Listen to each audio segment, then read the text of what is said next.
But you know what it's time for. We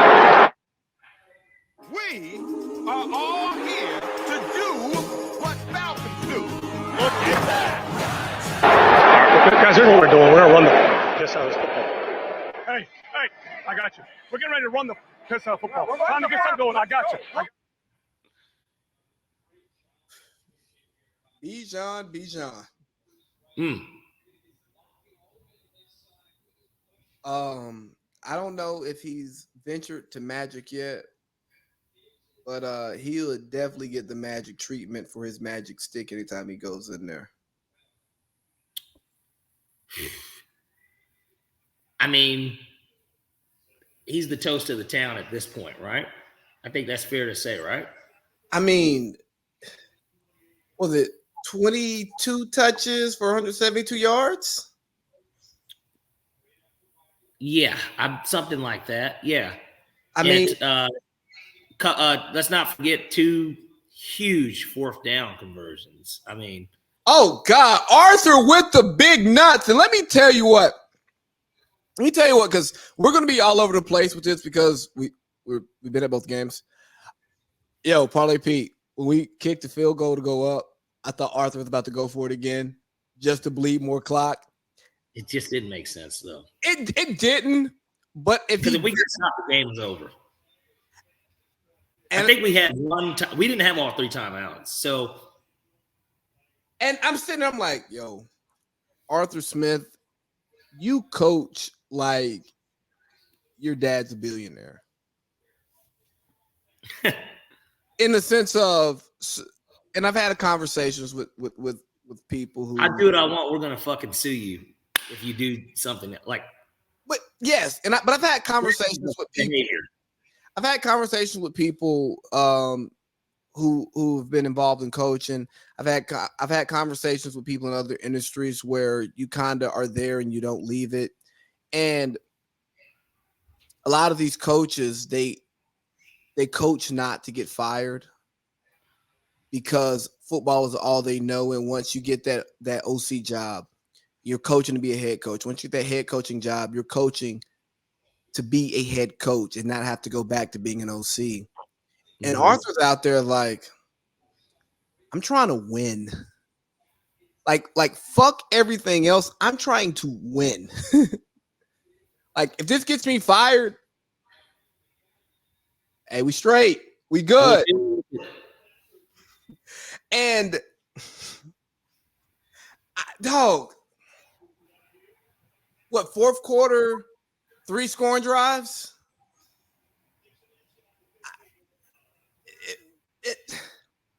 I loved every minute of it. I think it justified everything that we've said about him as a coach, that he is a good coach. Now, look, is the running game sexy? No. It is with Bijan.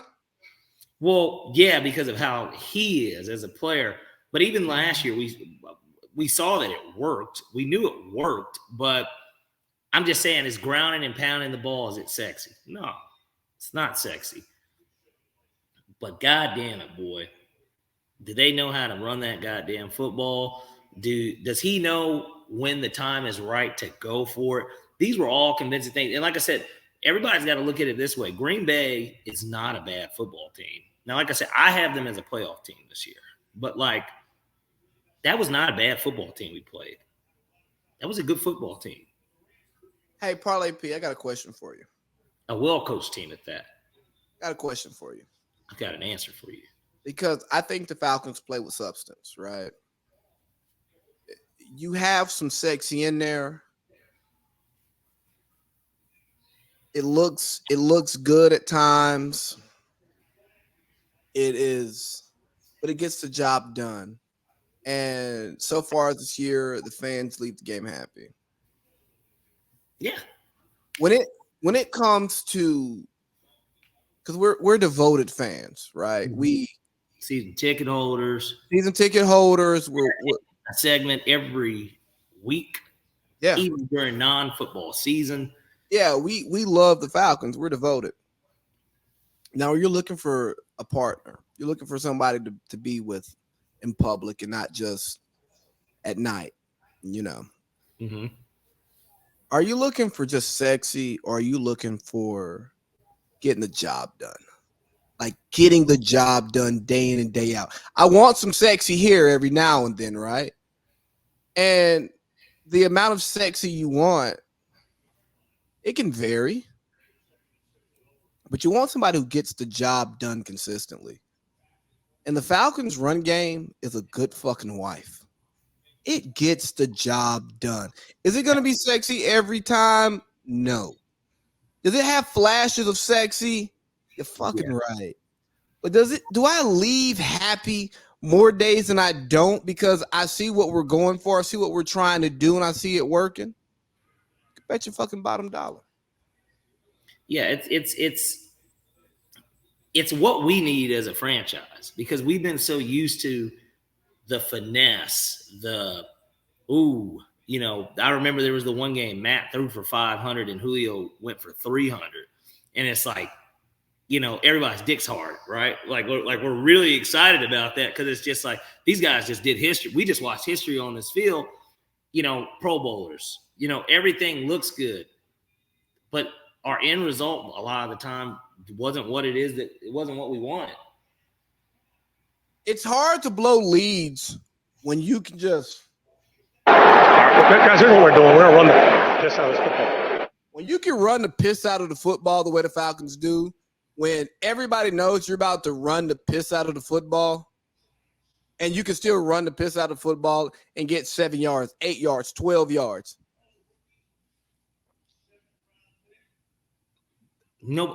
Nobody's going to be upset with that. And I think it's even better because this week we're headed to a place like Detroit where there's a pretty good defense that we're going up against, right? A lot of hype. They're coming off a disappointing loss, a game that they probably shouldn't have lost. I want to see this stuff happen on the road now because now we've gotten our 2 home games. We did what we expected us to do. We expected us to win our home games, these first 2 games. We expected to win these games. Can we put it together on the road? Because it can get so fucking crazy really quickly if they go in there and win this game. And I fully expect us to go in there and do it. I wouldn't be surprised if we lost, but I fully expect us, honestly, to win that game. They're down David Montgomery. They're down C.J. Gardner-Johnson. They're down another defensive lineman who's a starter. They've got some problems on the offensive line this week, too. There's a bunch of guys that are banged up on that offensive line. If we can go in there and out-physical them and go to 3-0 headed to London, look out.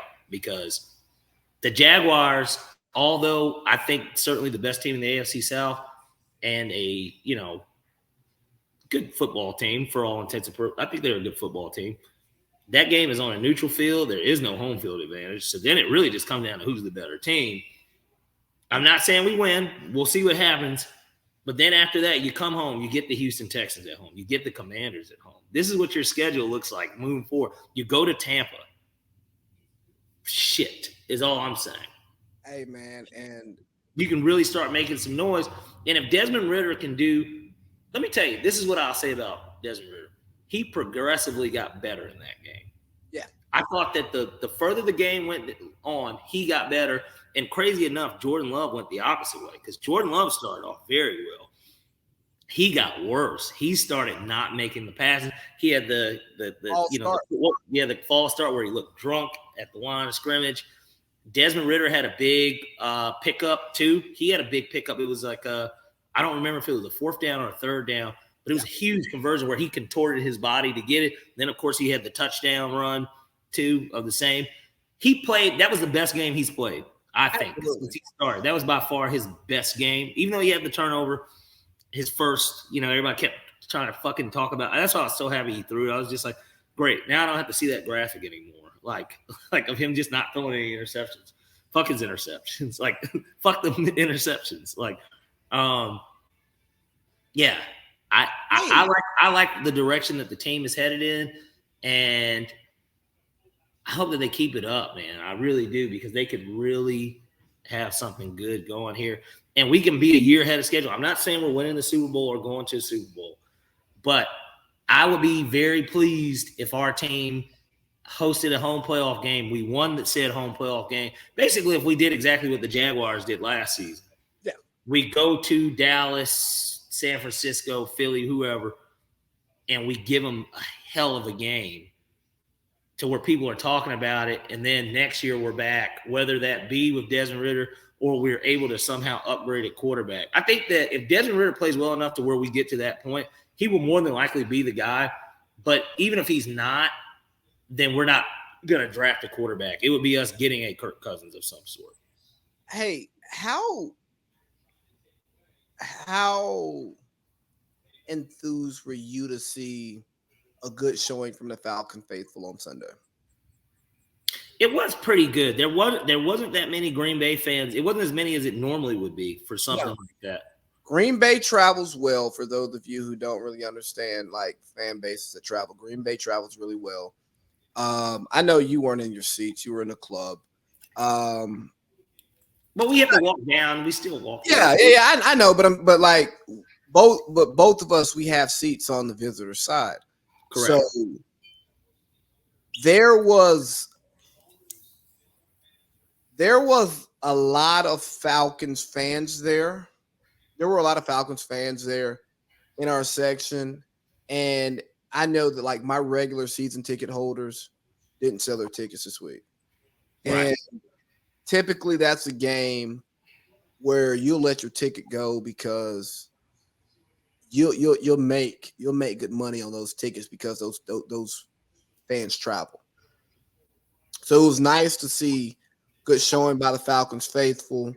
Like I said, we won the game. Jesse Bates is earning his check right now. PFF has him graded as the second highest defensive player so far this year. And you can see it on the field. Like week 1, 2 picks. Week 2, he's just there. He's making things happen. He's making things difficult for the other defenses and offenses. And you can see the void that he left in Cincinnati. Absolutely. So I'm excited about our Falcons. I'm super ecstatic about what we're doing, and we're moving in the right direction. And the only thing that we're going to talk about every week is, did Dez do enough? That does seem to be pretty much our only question. And, of course, like I said, we'll look up and we will say to ourselves, man, what did Kyle Pitts do? Like Kyle Pitts didn't do it. He wasn't involved in the offense this week. We had our Drake London side. Drake had a solid game. We had a Mac Hollins side. Big catch, big throw. Jonnu Smith was alive and well. He had a couple of big plays, especially on that opening drive. Those are the questions that we have. And of course, we didn't see Cordell Patterson. I thought that was a little weird because I thought that he was active. I don't remember seeing him on the field not once. So I don't know what happened with that either, because then he starts becoming a trade bait for a team that needs a running back, it sounds like. You know what I don't like, though, about the national conversation around the Falcons now, because Bijan Robinson is putting us in a national conversation. They're still not getting the respect they deserve. I saw them in one top 10. But here's what I don't like. I mean, I know Caleb Huntley had 1,000 yards last year, and the Falcons don't want to run Bijan Robinson too much, but you got to give him the ball more. No, you don't. You're not watching the game. You're not watching the game. We are setting a tone. We are thunder and lightning. Like when I was a kid and I watched USC with Reggie Bush and Lindale White. Actually, the nickname's gonna be ketchup and mustard. Cool. When I used to watch USC, I'm like, stop putting Lindale in the game. Get a ball to Reggie Bush. Because he was the flashy back. But now that I'm older, I understand, you know what? You want somebody to go in between the tackles and actually beat guys up. Get them tired. Make these D linemen have to make tackles. Make these linebackers have to make tackles. Wear them down, and I honestly, I believe that's what we did. Because, hey, up or down, Arthur doesn't stop running the piss out of the ball. Right.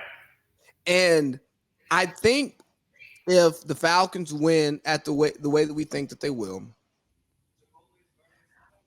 I think we're gonna see a referendum on these pass happy offenses. Because the 49ers, they run the piss out of the ball. Yeah, if you peeked over at all, they put in, Elijah Mitchell. I seen him getting plenty of touches. It looks like he's probably had about 6-7 carries in this game already. But that white boy is special. And as the league is becoming so pass friendly, and you got to get faster linebackers who are lighter in the ass, the run game works more. When you got these linebackers who are 225, 215, and they're meeting a fullback, they don't get off the block the same way the 250-pound linebacker did back in the day. Yeah. And circle of life, man. This shit goes in circles. But I don't have anything else on the Falcons. I'm just excited. We are executing in the way in which I think both of us thought the offense would execute. But John is the guy that we thought he would be. And the team is succeeding because Desmond Ridder is doing what he's being asked to do. Exactly. I'm super excited about the direction of the team. And obviously that's why I'm going to be traveling for the next 2 games. Of course, I'll be. Are you going to London too? Oh, come on. You knew that. I'm going to be honest with you. That game is more important than next week for me. But you know what's funny about that game? One of my partners, he's working in the UK. His job sent him out there for 6 weeks.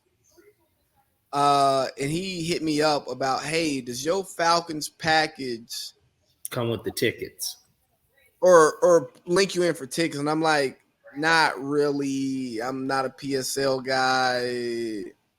I gotta call them because they're trying. It's a club thing, anyways. Though you gotta have the club tickets. Well, bro.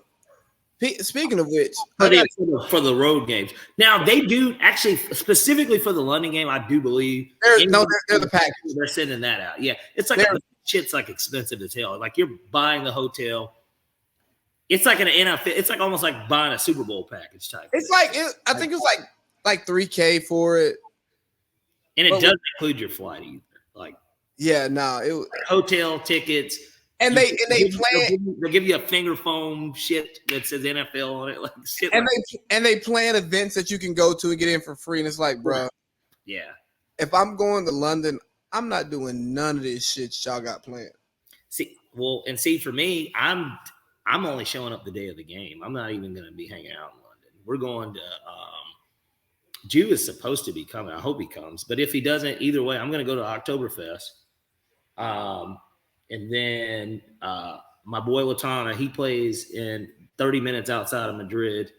His first home game of the year is that Friday, so I'll go to that. That's live. Yeah. So it's turned into a trip. I'm only going to be out there 3 or 4 days, but like, well, you don't really care about sleep like most people do. Well, not on these type of trips, no. If we were going to the beach or something, or hey, the beach. We're going to wake up at noon to get the day started. Like, I don't need breakfast. The beach is boring, if we're being honest. Well, think about it. We didn't even hit it in Tampa. For what? Yeah, I mean, there was no reason to, but. No, like, I got it for you people who like going to the beach. That's cool. But when you're going to a city to party, if you're not day drinking at beach bars or at like a pool party on some Vegas type shit, Tampa also has those too. Mm-hmm. Bro, I'm good off the beach. Yeah. I'm super good off the beach. Like I'm just interested in more things than sitting outside and like getting sun. Dog, I'm dark enough. Not that I don't care if I get darker, but like I'm not out there for the sun. I ain't walking around pale and shit. Like, it's so funny. I talked to my wife because my wife, she's from a beach town, and she's just like, man, I just miss the beach so much. And I'm like, what? Y'all beaches ain't even lit like that. Like, and where you from? Like, it's cloudy on the beach. Like, it ain't even. That's the type of beach where you gotta wear a sweatshirt. No, for real, bro. Like them beaches, like you put a sweatshirt on. You got a sweatshirt, and you roll up the sleeves on it. and you Yeah, have like, your hood on. It's yeah, like, bro. Like you just go out, you rather chill like on the rocks than in the sand. I'm like, bro, if I'm going to the beach, I'm trying to be out there. I'm trying to be like PCB. You know what I'm saying? Like that. When I think of the beach, that's what I think of. I think of people barely clothed, shirt off. yeah, The you're whole thinking stop of Miami breathing. Beach, yeah. Yeah, bro. I'm thinking about the beach for the party, not. I'm just gonna go out here and read a book. Hey, I read a book in my room. Fun. All right, let's play some volleyball or throw the football. No. No. Where's the six pack at? And where's the bitch? Like, you know what I mean? Like that type of beach party. Well, no, I'm not looking for the. I'm saying in the heyday, not today. I'm not saying never that. But in the heyday, it's like fuck a six pack. Hey, where the liquor? And who gonna let me liquor? Unbelievable. Yo, I'm starting to notice that they just don't throw the ball to George Kittle anymore. What's up with that? Man, him and Jared Purdy probably don't get along, you know. And this is fucking bullshit. I mean, Purdy, Iowa State, Kittle's Iowa. You know what I'm saying? Rivalry is real. No, this is bullshit. Now, granted, on this last play, it was a tip ball, good catch by the other guy, but of course, Kittle couldn't benefit from it, right? And he was standing like right next to him. It couldn't be Kittle that benefits. Instead, it's the no-name wide receiver that's got a touchdown already. I need a touchdown by George Kittle in this game, or else I'm going to lose my